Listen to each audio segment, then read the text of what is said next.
Hello everyone, welcome to Red Cave Universe. My name is Aditya. I work as an analyst in the industry for last 5 years. We are building a community of people who believe in democratizing education, and this mission starts with Excel, and soon we will add more learning paths to this. So stay tuned.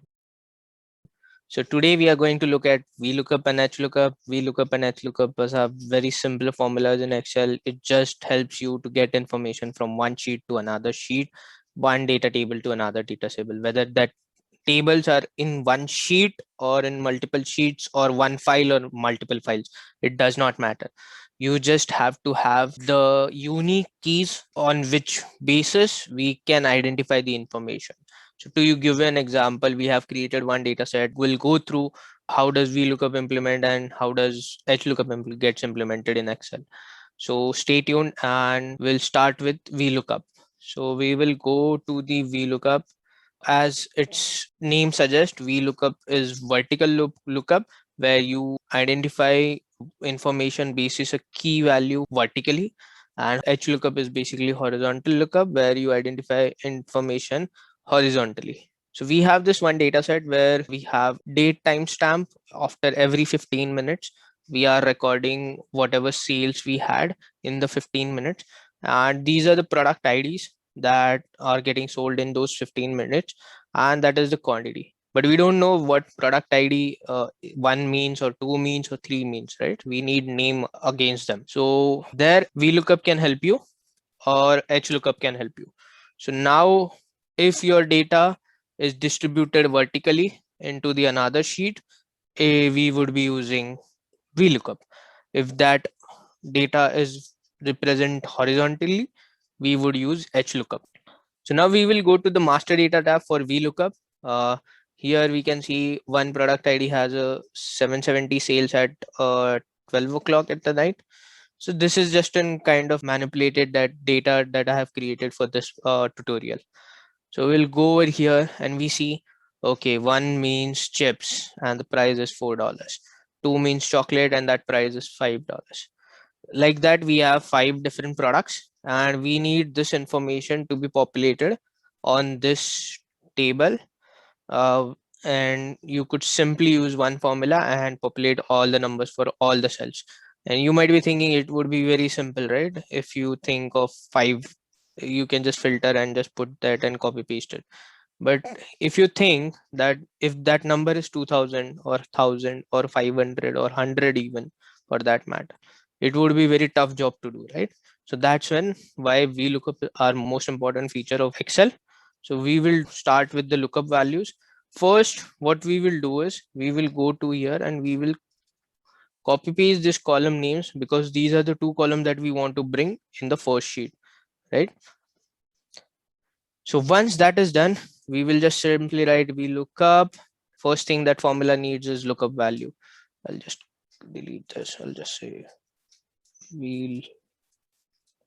VLOOKUP. And the first thing is product ID. We will say comma. Now it says table array. So table array is nothing but your second sheet where it has to find the data. So it will go to the second sheet. We will just select these two columns because first we want product name. Now, if you see, it says 6 rows and 2 columns, and the value we want to retrieve is from second column. So if we will just say comma, now it is asking for the column index number. So we want to retrieve values from second column, right? We will say 2 and we will say we want exact match. So we'll say 0. If you do 1, it is kind of approximate match. Sorry, we'll say 1. We will enter 0 and we will press enter. Now we get chips, right? So product 1 is nothing but chips. So we can just simply double click over here and we can track the formula. Oh no, so we are not getting values for this. So we could just see, okay, it says A4 to B9. What happened? It just changed the range function into the formula. As in when we are going down, the range of master data tab is also going down, but we don't want that. So what we'll do, we'll just click in this and we will press F4 to freeze the range and hit enter. And now we will just copy paste this formula. Now we have values for everything.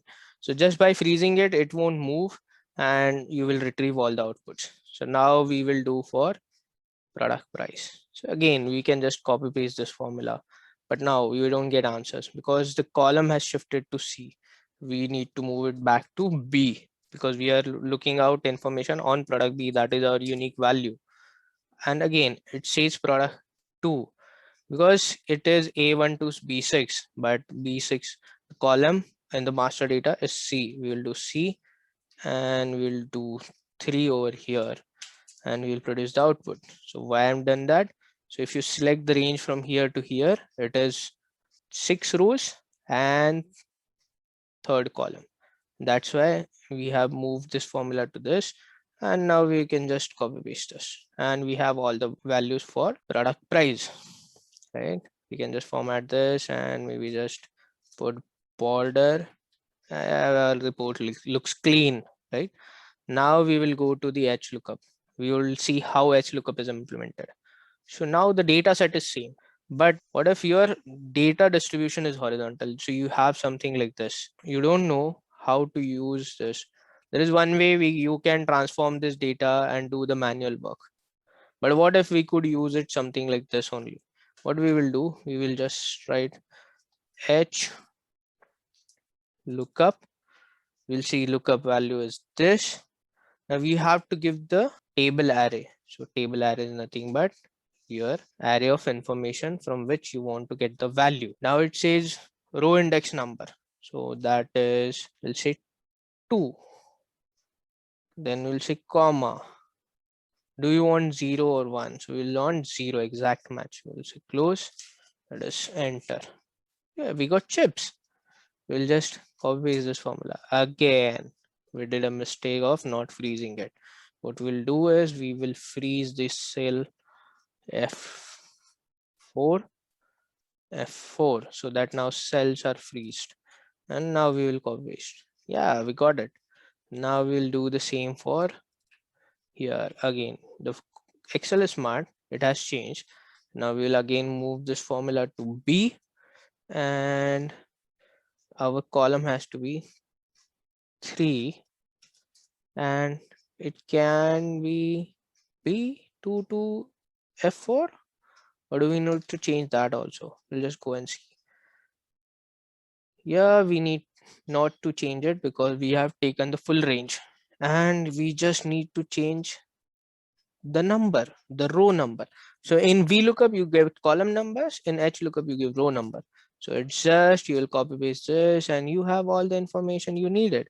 So we'll just copy paste and just format it and make bit more beautiful so that everyone can read it very correctly and there is no confusion, right? We could just simply say currency dollar. We'll remove the zeros and we will produce the borders for it. So that's it. That's how you do VLOOKUP or HLOOKUP. So in VLOOKUP you give column reference, in HLOOKUP you give row reference. So you want to retrieve information from this column and you want to retrieve information from this row. That's the only difference between the HLOOKUP and VLOOKUP. And it's just how your data is distributed. If it's vertically distributed, use VLOOKUP. If it's horizontally distributed, use HLOOKUP. As simple as that. Don't get confused. And now this is something is based on one value that you can go from left to right. So you always have to remember that your lookup value. So these are your lookup values, right? Column B in this and or row number 2 in this, or maybe column B in this and column A in this, right? So these has to have always on the left and the data you want to retrieve should be on the right. So that's how HLOOKUP and VLOOKUP will retrieve. So it will just say that product 1 has a price of 4. So it will go, whenever we put a formula, it will find that 1. So 1 should be in the master data and the value we want to retrieve is column 3. So it will retrieve 4. So if you want to do something like, let's say, for example, if this is in the end of the table and there is no data as such present in the first, so then HLOOKUP and VLOOKUP won't work. Then there we need index match, and that's in our next video. Please stay tuned. If these videos are adding values to your learning goal, please hit like. Subscribe for more content like this so that we release videos on every Monday, Wednesday, and Friday. And also share your thoughts and questions in the comment section. And do share this video so that people like you can reach to this video and learn from it. So thank you.